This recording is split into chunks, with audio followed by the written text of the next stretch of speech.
ஓர் ஊரில் பேராசை கொண்ட வியாபாரி ஒருவன் வாழ்ந்து வந்தான். கண்ணில் பட்டது எல்லாம் அவனுக்கே சொந்தமாக வேண்டும்.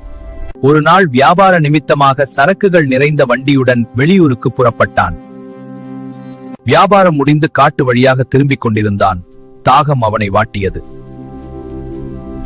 யார் இங்கே தண்ணீர் எடுப்பது? யார் அங்க? இது மந்திர கிணறு. ஒரு பொற்காசை போட்டால் உன் விருப்பம் நிறைவேறும். ஆனால் 2 முறை மட்டுமே. என் வண்டி பொற்காசுகளாலும் விலை உயர்ந்த நகைகளாலும் நிரம்ப வேண்டும். ஒரு நொடியில் செல்வம் குவிந்தது. திருடர்கள் பார்த்தால் என்ன செய்வே? இத்தனை செல்வம் போயிட்டால்? இந்த நகைகள் என் கண்களுக்கு மட்டும் தெரியட்டும், பிறர்க்கு தெரியக்கூடாது. அவன் புத்திசாலித்தனத்தை தானே பாராட்டிக் கொண்டான். மகிழ்ச்சியுடன் வீடு வந்தான். வண்டி காலியாக இருக்கிறது. மனைவி அதிர்ச்சியுடன் சொன்னாள். அப்போதுதான் தன் தவறு அவனுக்கு புரிந்தது. மீண்டும் காடு சென்றான்.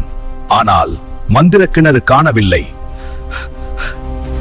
தன் பேராசைக்கு தானே தண்டனை பெற்றான். கிடைத்த செல்வம் பயனில்லாத செல்வமாகி போனது.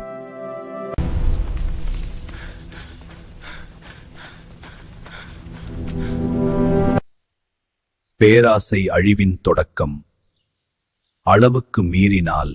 அதிகாலை பில்டர் காபி மனம். உங்கள் நாளை இனிதே தொடங்குங்கள். காஃபி வித் ஜிவில் சந்திப்போம். அதிகாலை பில்டர் காபியின் சுவையோடு நமது காஃபி வித் ஜிவி சேனலை பாருங்கள். பிடித்திருந்தால் லைக், ஷேர், கமெண்ட் செய்ய மறக்காதீர்கள்.